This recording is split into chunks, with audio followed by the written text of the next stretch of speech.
Balai Uji Dalam Negeri, luar negeri MRA. Apa sih maksudnya? Bingung mau pakai yang mana untuk proses sertifikasi DJID? Simak video ini sampai habis. Dalam proses Indonesia Type Approval atau sertifikasi DJID, pada intinya produk Bapak Ibu yang mau dimasukkan ke Indonesia, baik itu diperjualbelikan atau digunakan, itu wajib dilakukan pengujian. Pengujian ini dalam rangka untuk memastikan fitur telekomunikasi yang ada dalam produk telekomunikasi tersebut sesuai dengan ketentuan atau persyaratan yang ditetapkan di Indonesia. Perlu diketahui setiap persyaratan teknis dari produk telekomunikasi di setiap negara itu bisa berbeda-beda. Karena itu, untuk memilih balai uji juga harus memastikan bahwa pengujian yang dilakukan itu comply atau sesuai dengan persyaratan yang ada di Indonesia jika Bapak Ibu ingin memperjualbelikan produk telekomunikasi di Indonesia atau menggunakannya di wilayah Indonesia. Untuk melakukan pengujian produk telekomunikasi tersebut harus di balai uji yang ditetapkan oleh DJID selaku regulator sertifikasi produk telekomunikasi ini. Bapak Ibu bisa menggunakan 3 jenis balai uji sesuai dengan yang tertera di Regulasi Permenkominfo Nomor 3 Tahun 2024 tentang sertifikasi alat telekomunikasi dan atau perangkat telekomunikasi. Balai uji sendiri merupakan laboratorium tempat pengujian produk telekomunikasi, di mana nantinya produk telekomunikasi yang mau diperjualbelikan atau digunakan di Indonesia akan diuji sesuai dengan standar teknis yang berlaku terhadap fitur telekomunikasi yang ada dalam produk tersebut. Setelah dilakukan pengujian, maka Balai Uji akan mengeluarkan laporan hasil uji atau LHU. LHU ini yang kemudian akan dilampirkan sebagai salah satu persyaratan dokumen untuk proses sertifikasi DJID. LHU sendiri hanya boleh dikeluarkan oleh Balai Uji yang diakui oleh DJID selaku regulator sertifikasi. Seperti yang sudah dijelaskan, ada 3 jenis balai uji yang bisa digunakan untuk pengujian produk telekomunikasi. Yang pertama adalah balai uji dalam negeri. Maksudnya apa? Balai uji dalam negeri adalah balai uji atau laboratorium uji yang ditetapkan DJID yang berada di Indonesia. Semua pemohon sertifikasi DJID jika melalui jalur local testing, maka produknya akan diuji di balai uji yang ada di Indonesia tersebut. Untuk badan usaha sebagai pemohon sertifikasi DJID yang berkedudukan di Indonesia, sudah pasti akan menggunakan balai uji yang ada di dalam negeri, karena tentunya prosesnya akan lebih efisien. Hingga saat ini terdapat 14 balai uji dalam negeri yang diakui DJID yang bisa digunakan untuk pengujian produk telekomunikasi yang mau disertifikasi. Daftar tersebut Bapak Ibu bisa lihat di laman sertifikasi.postel.go.id dan kami juga akan melampirkan daftarnya berikut ini. Balai uji dalam negeri ini juga bisa digunakan oleh lokal representatif yang mewakili produsen atau manufaktur produk telekomunikasi dari luar negeri. Sekali lagi, jika menggunakan jalur lokal testing. Jadi, siapapun pemohon sertifikasi DJID bisa menggunakan balai uji dalam negeri dalam proses sertifikasi DJID ini.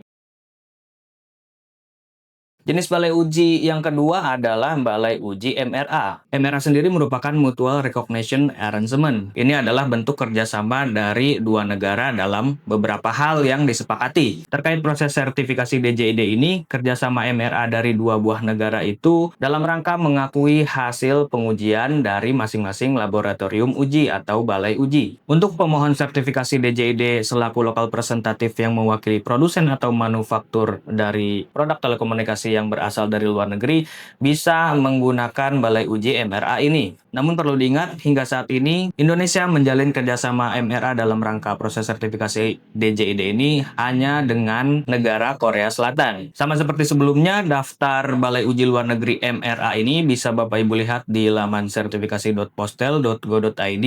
Hingga saat ini hanya ada 10 balai uji luar negeri MRA yang diakui oleh DJID. Daftarnya bisa Bapak Ibu lihat di gambar berikut ini.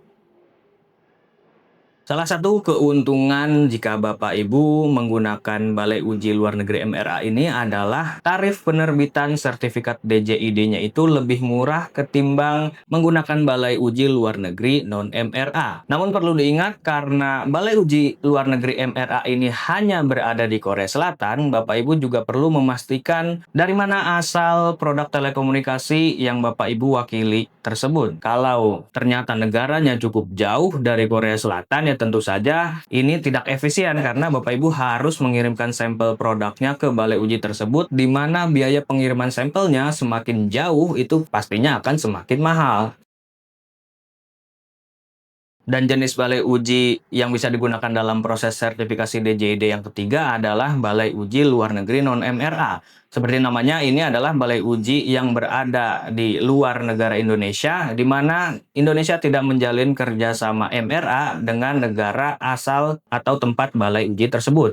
Namun balai uji ini diakui oleh DJID karena sudah memenuhi kriteria yang dipersyaratkan. Balai uji luar negeri non-MRA ini juga bisa menjadi solusi ketimbang Bapak Ibu harus mengirimkan sampel ke balai uji luar negeri MRA yang berada di Korea Selatan. Balai uji luar negeri non-MRA ini tersebar di beberapa negara. Tinggal Bapak Ibu sesuaikan saja dengan asal negara manufaktur atau produsen produk telekomunikasi yang mau Bapak Ibu wakilkan dan masukkan ke Indonesia. Untuk balai uji luar negeri non-MRA ini, hingga saat ini terdapat 217 balai uji yang bisa digunakan dalam proses sertifikasi DJID. Karena daftarnya terlalu panjang untuk ditampilkan di video ini, Bapak Ibu bisa langsung saja melihat di laman sertifikasi.postel.go.id.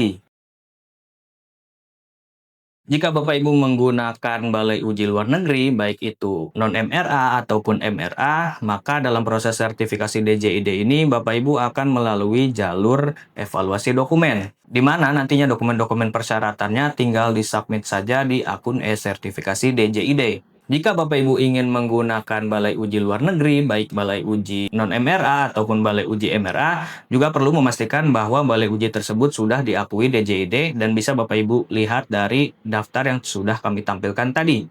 Pastikan juga bahwa lokasi pengujian serta cakupan pengujiannya sesuai dengan yang tertera dalam daftar tersebut.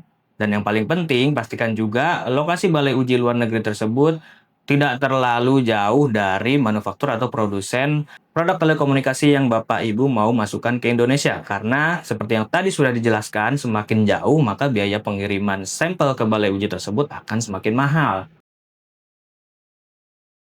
Selain berwenang untuk melakukan pengujian produk telekomunikasi, berikut menerbitkan laporan hasil uji atau LHU yang digunakan untuk proses sertifikasi DJID. Balai uji ini juga terlibat dalam pengawasan post-market surveillance atau PMS yang dilakukan oleh DJID. PMS sendiri dilakukan minimal 1 tahun sekali untuk memeriksa produk-produk telekomunikasi yang sudah beredar di Indonesia. DJID akan melakukan sampling acak terhadap produk telekomunikasi yang sudah beredar tersebut, kemudian dilakukan pengujian untuk memastikan apakah fitur telekomunikasi produk tersebut masih sesuai dengan yang tertera di sertifikat atau tidak. Nah, untuk melakukan pengujian ini, balai uji juga dilibatkan. Namun biasanya yang terlibat dalam proses ini adalah balai uji milik pemerintah. Itu tadi penjelasan tentang daftar balai uji yang bisa digunakan untuk proses sertifikasi DJID, yakni balai uji dalam negeri, balai uji luar negeri non-MRA, dan balai uji MRA. Perlu ditekankan jika Bapak Ibu ingin melakukan proses sertifikasi DJID, harus memastikan bahwa balai uji yang digunakan itu diakui oleh DJID. Bapak Ibu bisa melihat daftarnya seperti yang tadi sudah kami tampilkan. Di Multi Indonesia yang menyediakan jasa sertifikasi DJID, siap membantu Bapak Ibu untuk melakukan proses sertifikasi DJID, termasuk proses pengujian produknya. Kami akan membantu memilih balai uji yang paling tepat untuk pengujian produk telekomunikasi Bapak Ibu.